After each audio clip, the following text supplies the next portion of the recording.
up on the road to WAC Vegas. The Aggies are back on top of the WAC, and they will face Utah Valley this Saturday. We sit down with Wolverines head coach Mark Madsen, who says a key player for UVU could be back on the court soon.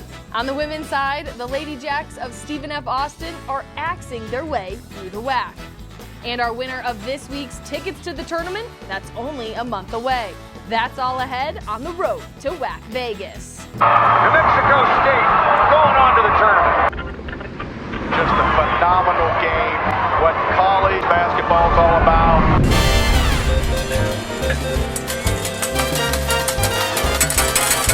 Welcome to the road to WAC Vegas. I'm Kendra Sheehan. Seattle U's unbeaten streak in men's basketball came to an end this past week. In fact, we have a new team on top of the WAC standings, New Mexico State. The Red Hawks in Las Cruces on Saturday evening, a place they have never won. Teddy Allen stayed hot. Teddy buckets, gets this bucket and the foul. Aggies up by 12 at the break. Second half, Seattle U tries to cut into New Mexico State's lead. Riley Grigsby with the Euro step on the break, but the Aggies were able to keep the Red Hawks at an arm's length most of the game. Allen scores 33 points with 11 rebounds. New Mexico State wins 79-64. The Aggies are now in sole possession of first place in the WAC with a 9-1 record. This week, NM State will be on the road playing at Dixie State on Thursday night. Then on Saturday, they will be in our featured game of the week on ESPN Plus as the Aggies visit Utah Valley. The Wolverines are currently 6-4 in the WAC and feature leading rebounder Fardaws Amack. That's a 2 p.m. tip in Orem. The Wolverines have won 4 of their last 5 games. After losing to Stephen F. Austin on Thursday night, Mark Madsen's bunch visits Sam Houston. This was the third ever matchup between the two schools, and UVU had won the previous 2. But Sam Houston jumped out to an early lead. Jaden Ray goes coast to coast to beat the halftime buzzer. Bearcats up by 8 at the break. We go to just over a minute left. Utah Valley down 1. Justin Harmon drives and scores. The Wolverines win a close game, 57-54. UVU will play Grand Canyon on Thursday. After losing 3 in a row, the Lopes have turned things around and are now on a 2-game win streak. Playing Seattle U, the league leader at the time, GCU getting a big performance from their backcourt. Holland Woods gets the jumper to go, and he would have 22 points on the night. Lopes up by 12 at the half. Second half, Javon Blacksher Jr. scores 26. That is 48 for the dynamic duo of Blacksher and Woods. Grand Canyon ends their 3-game slide and hands Seattle U their first WAC loss of the season. 2 nights later, California Baptist in Phoenix to play the Lopes. A bit of a defensive struggle. Tied late, Tayshawn Cherry gets the floater. Grand Canyon wins 56-50. They are at Utah Valley and Dixie State this week. We go to Abilene, ACU hosting UTRGV. Senior Arion Simmons with a career day. He gets a career-high 31 points and 14 rebounds. Simmons is our WAC Ticket Smarter Player of the Week. In this same game, Vaqueros freshman Raekwon Taylor scores 12 with 15 rebounds. He is our WAC Ticket Smarter Freshman of the Week. But it's Abilene Christian winning their 5th game in a row, a final of 83-66. Utah Valley head coach Mark Madsen has 2 NBA championship rings, but he's more interested in going dancing this March. Coming up next, we talk with Utah Valley head men's basketball coach Mark Madsen. Stay tuned. Fans, welcome back to WAC Vegas. As we celebrate more than a decade of madness at the Orleans Arena, the 2022 Hercules Tires WAC Basketball Tournament, March 9th through the 12th. In this year, there are even more games to watch, with 20 teams in Las Vegas. For ticket information, go to WACsports.com.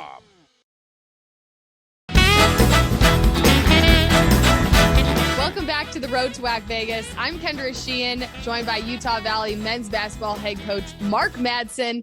Wolverines are 15-7, 6-4 in the WAC. And coach, as we officially enter the second half of conference play, and we're just 1 month out from WAC Vegas, we know how important seeding is for that tournament. Do you like what you're seeing from your team? Are they where you need them to be at this point? Well, as a coach, you always want more. But I'll tell you this, I love our guys. I love the energy and the fight and the determination that they play with. We've had a couple close losses that probably could have gone either way. We've had some good wins, and the key theme is we continue to battle, we continue to fight. And so that's probably been the biggest thing that I've been really proud of our guys on, is just the competitive spirit, always moving forward. And you guys have had to make some adjustments in your lineup with Trey Woodbury and his injury. How has the team had to adjust with a guy like that missing from the lineup? And is there any expectation for him to return this season? Yeah, I mean, we played and worked all summer. Trey Woodbury had a phenomenal summer. And then in our very last scrimmage, there was a little bit of a setback. And Trey has just been rehabbing and getting to the place where he's very close to coming back. It could be, it could be a matter of days. It could not happen this season. I think one of the biggest questions and one of the biggest things that Trey is evaluating is, does he want to invest this year of eligibility in X number of games? And so, he's going through that decision-making process. He's been phenomenal. The rehab, the extra work, the shots on court. And so he's very close to making that decision. I hope that, I hope it works out in the way it's supposed to, that's best for our team, and most importantly, best for Trey. He isn't the only one who suffered injury this season. Justin Harmon near the BYU game, and he's actually back. He put up the last 4 points in your 3-point win over Sam Houston. How big has his presence been returning to the court for this team? Well, Justin is somebody who the moment is never too big for Justin. Justin loves intense situations. He loves pressure situations, and he produces. Justin is somebody who was really just, his game had escalated and escalated and escalated. Coming off the BYU win 2 days later in practice, literally, Kendra, we said, hey, we're not going to do any contact today except for a little 5-minute, segment where we go about 80% against the scout team. And just a freak injury happened. He was swiping at the ball and he broke his hand. And so I felt bad for Justin, because Justin is just somebody who puts his whole entire heart into everything. He's a worker off the court. He's a leader on the court. And he's a credit to this program and his family and his community of Chicago. Certainly glad to have him back on the court. And Fardaws Aimaq, of course, a big storyline around this team, leads the nation in double doubles. How much growth have you seen from him from last season to where he's performing this year? So Fardaws Aimaq is someone who just continues to embrace film, embrace putting in extra work, and embrace getting better. And he's already one of the top players in the country, period. Fardaws Aimaq, I've said it before, and I'll say it again. He is the best big man in the country when you look at everything put together: the rebounding, the defensive presence, the ability to stretch a defense by shooting the 3-point shot, the passing. Fardaws, when you put it all together, he is the best big man in the country, and he impacts the game in so many ways. And so he is somebody who, when you're one of the top guys in the country, he embraces being coached. He works a lot with Todd Phillips on our staff. Those two are always watching film. I'll share insights with Fardaws. Fardaws has just been a key person ever since he set foot here on campus about 2.5 years ago. And when you look at the before and after pictures, we talked about this at preview days of how much different he looks, how much weight he's dropped, and how when I spoke to him, we did an Instagram live with him. He did the vegan diet, and now he's embraced the pescatarian diet. And I asked him if other guys on the team were kind of taking, going with his diet as well. And so he said no, but I'm wondering if, have you looked at that? Have you decided maybe I'll try the pescatarian diet? It was my birthday. It was my birthday about 5 days ago. My wife made an unbelievable chocolate cake, and I'll tell you, I have had a few extra pieces. When I have extra pieces, you compare my diet to Doss and some of the other guys on that team. I can't hold a candle to what they're doing. But Doss has he went from about 14% body fat last year to around 7 this year, and he's just gotten every part of his game. He's wanted to get better on. The professionalism is there, and he's an NBA player. I know we're focused on conference play, but I want to go back to that win over 12th ranked BYU at the time. It was such a big moment. How big of a game and a win was that for your program to put your name, Utah Valley, on the map again?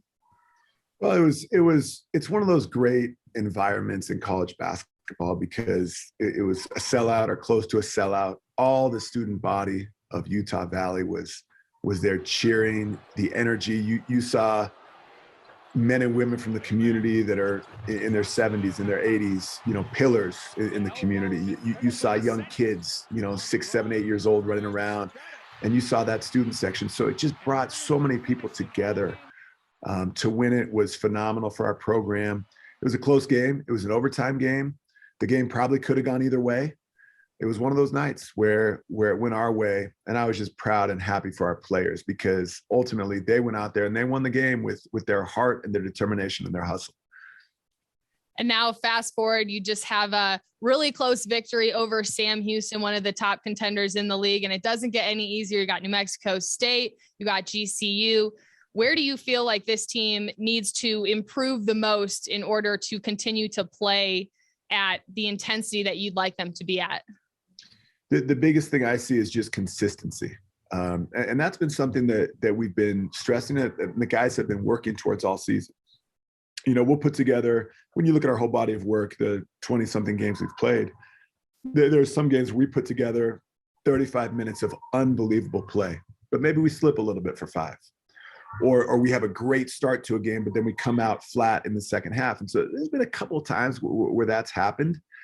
And so the biggest thing that we as a staff are emphasizing, and that I'm emphasizing, is be consistent in everything that you do, individually, as a team, in terms of leadership.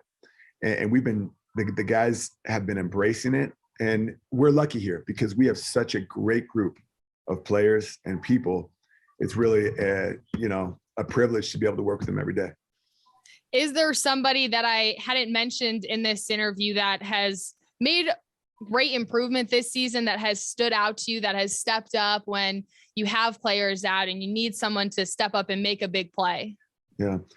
The great thing about this team, Kendra, is I could literally go down the list from 1 to, we have an 18-man roster. I could go from 1 to 18, and I truly feel that we have a locker room full of stars. It's not 1 star or 2 stars. We have a locker room full of stars. I wish there were more minutes to give everyone more minutes, but I would say that Latrey Darthard has been an anchor for us defensively. He's a knockdown shooter. He's a guy that just does all the intangibles in terms of a winning program, in terms of making winning plays. And then, of course, Connor Harding, who's one of the national leaders in 3-point percentage, and just he's a guy that also defensively can just lock in and guard somebody. So when you have a lot of these wing defenders that take the game so seriously, I mean, it really, really helps the team concept. Because we like to have fun over here at the WAC, I was doing some research on you. And of course, you have a number of highlight worthy moments. But I found one interview where they asked what you do outside of basketball, and you said bake bread, and that was your thing. And I know that quarantine has been tough and we have a lot of extra time. So I wanted to know if that's still something that you're into, and do you bake bread for the team? I mean, what's the story with that? I have baked a lot of bread in my life. It's weird when you become a head coach. My new hobby is flipping open the computer screen and just studying film. After the kids go to bed and after my wife goes to bed, it's that screen goes up and I'm just studying film from this year, from 5 years ago, looking at different concepts and ideas. In the off season, the hobbies come out. I'm a guy, I love hiking. Okay. I've always loved hiking. Utah has some beautiful outdoors. Growing up in California, going to places like Yosemite with my parents and family, those are memories that I'll never forget. So to confirm, do you bake bread anymore? Is that your? I do bake bread. The bread baking, it honestly has slipped. It slipped with but I'll tell you this, it's good stuff. You grind the wheat, you do put all the ingredients in, it's good stuff, but it has not happened for several years now. I don't know how you even get into that. I mean, where does that even come from? It comes from growing up. I have 4 brothers and I have 5 sisters. And every so often my mom would just make this amazing homemade bread, and it was out. We all kind of snacked on it. Well, some of my sisters kind of got the recipe and kind of just were making it. So one time I was visiting my sister in Nebraska, and she gave me a loaf of bread, and I said, "How'd you make this?" And she just gave me the recipe. I'm like, "Look, if she can do it, I can do it." And that's how it came. That's how it came. Wow. Well, maybe one day when you have some, free time, you can pick up that passion again. But thank you so much for joining us. Happy late birthday as well. And coming up next, we'll have more women's basketball. And there's one team that remains undefeated in the WAC. I'm sure you can guess who it is, but we will break it all down for you after the break. Stay with us.